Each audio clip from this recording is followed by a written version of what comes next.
Sonko moom jëlee nañ ko ca. principal ma nga ca Cap Manuel. à la place d'être à Sébikotane.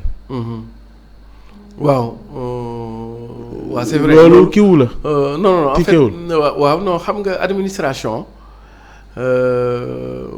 surtout administration pénitentiaire je pense parce que là c'est ci loxoy administration pénitentiaire la nekk.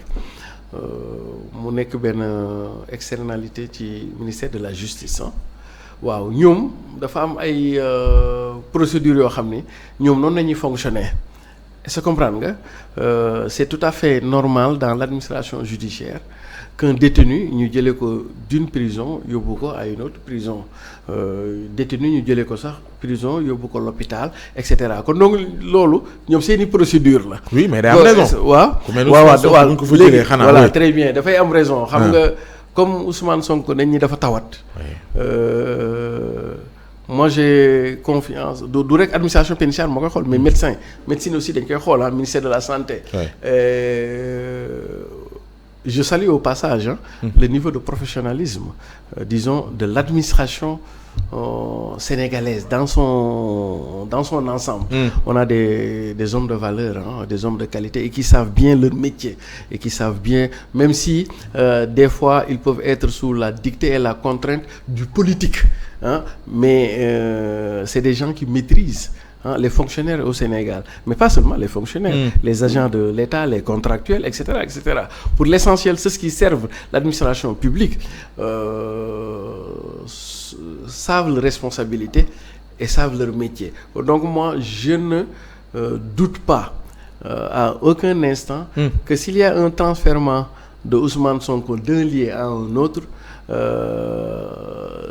ça prend en question disons et sa santé et les mesures de prévention. oui selon administration li mu wax noonu ni Ousmane Sonko ci boppam càkkuteef la xëy na pour gën a mën a am ay visites jàpp naa ne administration parce que moi j'ai été du dedans. liggéey na administration des années donc je puis vous assurer qu'il y a des hommes de qualité quand même et à tous les niveaux et dans tous les départements de service et d'ailleurs souvent je le dis on pense que c'est au privé que se trouvent les compétences attention dans l'administration publique sénégalaise il y a des compétences qu'on ne trouve même pas dans le privé. Maintenant, seulement le problème de l'administration publique sénégalaise, c'est le déficit d'organisation. Privé bi loolu la ñu am même si de plus en plus on essaie d'inoculer les valeurs qui ont réussi dans le privé, c'est-à-dire que la performance, la gestion axée sur les résultats, les gars. Mais si nous réformons un peu, accompagner un peu nos administrations publiques, on aurait un rendement suffisant. On l'a fait sur une dimension, c'est-à-dire que les conditions de travail, le cadre, disons, de travail. Avant, on a connu beaucoup de déperditions. Ay fonctionnaires yu démissionné ba ci man mii. jom dem dans le privé. Pourquoi? Parce que conditions de travail c'était compliqué. da nga naa ñëw ci bureau saa ay ventilateur sax du fa nekk nit ñi tàng suffoqué ak ay papiers yeeg yooyu mais léegi 10 ans après soo ñëwee dans les administrations tu trouves vraiment un confort minimal pour pouvoir exercer un service public. D'accord kon yow gisoo ci lu war a jàpp ni aral ma très bien léegi man jàpp naa connaissant sama gaaña bu ñu jëlee dogal yóbbu Ousmane Sonko fële.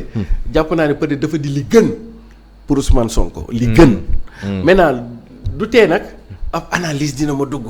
mooy. waaw ab analyse. mooy. man xam naa ne yow loolu rek ngay xaar Ousmane. ay Ousmane gaa yi bëgg lu leer rek seen. ay Ousmane. gaa yi bëgg lu leer rek. Ousmane sama waa ji ay sama waa ji Ousmane. waaw Ousmane analyse bi xam nga bëgguma non moo la fi teg de. waaw mais c'est que xam nga almaxtum da doon wax ni ku ñu tàllal micro. ngay wax rek ab dof nga damay bañ a wax nag waxi dof ba dugal sama bopp te fi mu toll nii dama am candidat boo xam ni.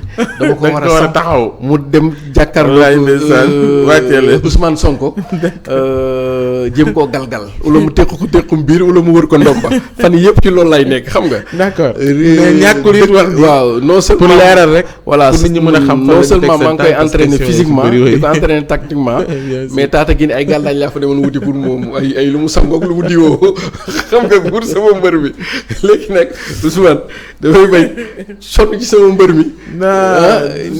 ni Cheikh Lo doon wax. ba mu des dem bëre ji ñu ni ma cas ni ko Cheikh Lo di waxee daal may yóbbu ne la cas su boobaa sama mbër mi day wét ci combat bi quoi. alors bon je ne sais pas si je dois le dire. mais bien sûr on analyse. Bon on analyse on analyse ou bien disons c'est la folie philosophique quoi. Ouais. On entre dans la folie philosophique quoi. Voilà. Ou bien mu ngi wax waxi Pawlish quoi. Léegi après on ferme la parenthèse léegi voilà waxi Pawlish lay wax. Après ñu fermer la parenthèse. D'abord la situation géographique des deux prisons en fait. Le Cap Manuel se trouve, si je ne me trompe pas, à Dakar, en centre-ville. Je pense derrière Palais de Justice, là où on avait jugé Mamadou Dia. Sébikotane se trouve de l'autre côté, vers Diamniadio, la sortie. Exact. Est-ce que pour les mesures de sécurité par rapport au Cour suprême, transférer Ousmane Sonko vers Cap Manuel, là où se trouvent les garnisons, là où se trouvent, disons, les unités, là où se trouverait en termes de quantité et de nombre, beaucoup plus d'agents de sécurité, ne serait pas de nature à préserver, disons, l'intégrité physique d'Ousmane Sonko. Est-ce que nous dañuy anticiper que Ousmane Sonko, par exemple, là-bas, c'est un peu isolé? Parce que c'est Sébikotane, donc il peut y avoir des troubles et des risques, et que comme juge bi joxagul dogalam, il y a le risque parce que rappelons-nous que l'autorité administrative il fait aussi dans la prospective, dans la stratégie, et que pour des mesures de sécurité et qu'il y a des rassemblements, il peut y avoir des débordements vers des lieux qui ne seraient pas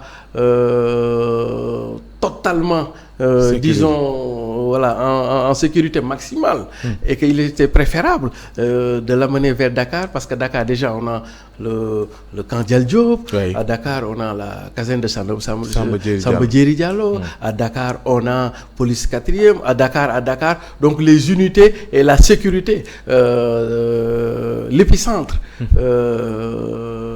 de la sécurité, disons au niveau des forces de défense et de sécurité, se trouve au centre de Dakar, parce que effectivement le président Macky Sall est là-bas, et que donc la présidence de la République, disons-le comme ça. Et donc peut-être ça peut être des logiques sécuritaires qui font que au lieu de l'amener en prison, ou bien au lieu de l'amener à Sébikotane où il était, on l'amène pour préserver son intégrité physique. moo tax ñu bàyyi ko fii Dakar. waaw ñu bàyyi ko Dakar loolu aussi ça peut être une grille d'analyse. Mais quoi qu'il en soit, ça c'est la variable, ce que je viens de dire ça va être variable. Foog nga wax ñu ko ci wolof nag. Voilà li may wax nii. loolu analyse la rek. xel la rek, mais benn affaire mooy constante. mooy bu ñu ko yóbbu fu ñu ko yóbbu fu ne.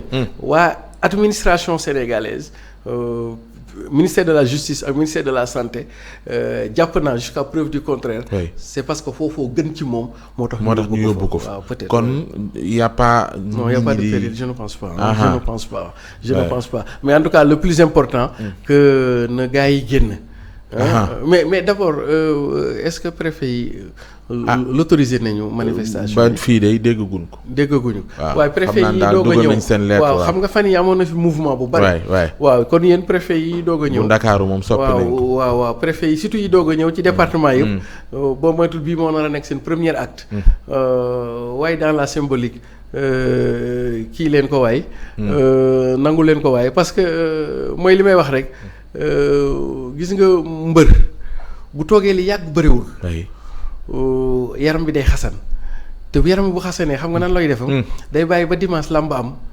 mu def comprendre nga mu ñëw bàkku dukat jël ndënd bi daal di samp. ne kan la ne ñaar ñi ko ci daan soxla naa ndax dafa bëgg ñu nit foofu nañ toll. gëj nañoo manifester gëj nañoo yëngal xam nga waaye yàgg na bañ ko gëjee def te nag fii ñu jëm nii dañuy soxla xam nga comme parrainage bi doxut dañuy soxla aussi gars yi génn xam nga ñu xam ni Sénégal dans 3 mois 4 mois 5 mois même parrainage bi ngay wax noonu sax El Malick Ndiaye li mu wax mooy ni après le 17 moom dañuy tàmbali loolu noo koy déggee. oui non après le 17 dañuy tàmbali suñu collecte de parrainage. waaw loolu de rafet njort la. loolu de rafet njort la. kon peut-être que jàpp nañ te man sax loolu laa ko xalaatee waaw rafet njort mooy li ma la doon wax c'est-à-dire que ci lii nii. fatt nañ pax yëpp ba nga xam ni Cour suprême man gisuma ban pax la mën a génnee man loolu lay wax ji quoi c'est-à-dire que li xale yi naan fattal ma fii. fii nii fépp fatt dañ ko fi mu toll nii ku may démontrer ni jox Ousmane Sonko fiche. dana reculer loo démocratie. dana reculer loo Sénégal. dana tax Sénégal courant dootu fi am.